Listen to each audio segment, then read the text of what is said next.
কালকে মেয়ের এক বন্ধুর বাড়ির গৃহপ্রবেশের অনুষ্ঠান ছিল, তো সেখানে যাওয়া হয়েছে বলে কালকে রান্নাবান্না করিনি। দুপুরবেলা নিমন্ত্রণ ছিল, তো তারও একটা ভিডিও করে নিয়েছি। খুব সুন্দর বাড়ি করেছে ওরা। তো সেই ভিডিওটা পোস্ট করব, এডিট করতে বাকি আছে, যেহেতু লোকজন ছিল, অনেক কথা টথা উঠে গেছে, সেজন্য এডিট করতে হবে। আমি জাস্ট সুন্দর করে নিয়ে এসেছি। তো তোমরা দেখবে, খুব সুন্দর বাড়িটা, আমার খুব পছন্দ হয়েছে। সিম্পলের মধ্যে খুব সুন্দর। বিশেষ করে সবথেকে বেশি পছন্দ হয়েছে ওদের ঠাকুর ঘরটা। কী সুন্দর হয়েছে ঠাকুর ঘরটা, আমার ভীষণ পছন্দ হয়েছে, তাই বললাম। মানে ওরা যে সমস্ত ঠাকুরগুলো কী সুন্দর পেতলের, আলাদা করে ঠাকুরের ঘর হলে কত ভালো হয় বলো। আমারও ভীষণ ইচ্ছে একটা আলাদা করে ঠাকুর ঘর করার। জানি না, ভগবান চাইলে নিশ্চয়ই হবে, এখনও ভগবান চাইছে না, তাই করতে পারছি না হয়তো। মানে বেডরুমের মধ্যে আমিও ঠাকুর রাখি, দেখবে ছোঁয়া মেলা ঠিক হয়েই যায় বলো। কি হলো, গলাটা খুসখুস করছে, কথা বলতে পারছি না গো, শুধু গলাটা খুসখুস করে যাচ্ছে। তো যাই হোক, বেশি কথা বলবো না, তো একটু সেলাই নিয়ে বসতে হবে। তো তোমরা কেমন কাটাচ্ছ দিনটা অবশ্যই কমেন্ট করে জানিও। সবাই আমাদের কি ব্রেকফাস্ট হয়ে গেছে? এখন বাজে 11টা, নিশ্চয়ই ব্রেকফাস্ট হয়ে যাবে। তো আমি এটা এডিট করে তাড়াতাড়ি করে পোস্ট করে দেবো, কারণ প্রতিদিন হচ্ছে কি গুড মর্নিংয়ে ভিডিও করি আর এডিট করে পোস্ট করতে অনেক দেরি হয়ে যায়।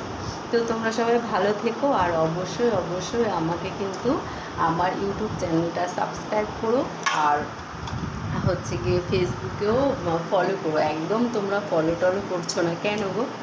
মানে ঘুম থেকে উঠে দেখছি না, গলাটা হালকা ব্যথা করছে, মানে রাত্রে ফ্যান চালানো থাকে, তো রাত্রে ফ্যান চালানো থাকে বলে। Hello Priyan, good morning, have a nice day. কেমন আছো তোমরা?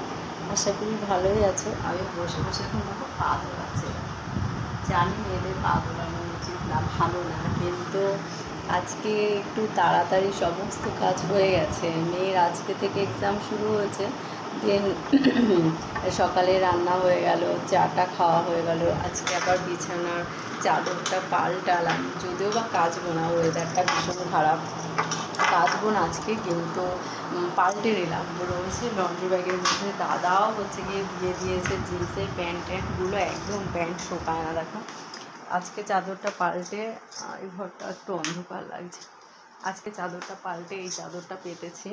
ভেবেছিলাম একটা সাদা চাদর পাবো, আমার না সাদা কালার ভীষণ ভালো লাগে, কিন্তু আমাদের জিমি আছে না, প্রচণ্ড নোংরা করে দেয়, সেই জন্য সাদা কালারটা, বিশেষ করে এই ঘরটা, বসার ঘরটা, এই ঘরে একদম পাততে চাই না আমি, জানো তো। এই যে এরকম, আর জামা কাপড় শুকাতে দিয়ে দিয়েছি, যেহেতু এই ঘরে থাকি না বলে এই ঘরটা একটু শুকাতে দিয়ে দিই। আর লোকজন আসলে তার আগে তুলে নিই কেটে, যেহেতু তালা দেওয়া থাকে। তোমরা ভেবো না লোকজন আসলে এরকম বসার ঘরে এরকম করে মেলে রেখেছো কেমন বিশ্রী লাগে, কিন্তু কেউ এলে তার আগে টপাটপ করে তুলে নিয়ে নিই, কারণ এই যে তালাটা খুলবো ক্লবসের গেটে, তারপরে তো সে আসবে, তারপরে তো সে দেখবে, শুধু দড়িটা টাঙানো থাকে।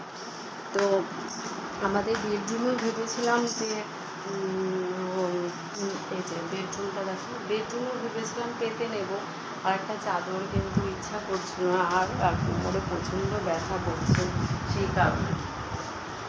তো বলো তো আজকে কি রান্না করা যায়? আজকে করব সেই কচুর শাক, তোমাদের দেখিয়েছিলাম, আজকে কচুর শাকটা করবো ইলিশ মাছের মুড়ো দিয়ে। কালকে করতাম, তো কালকে না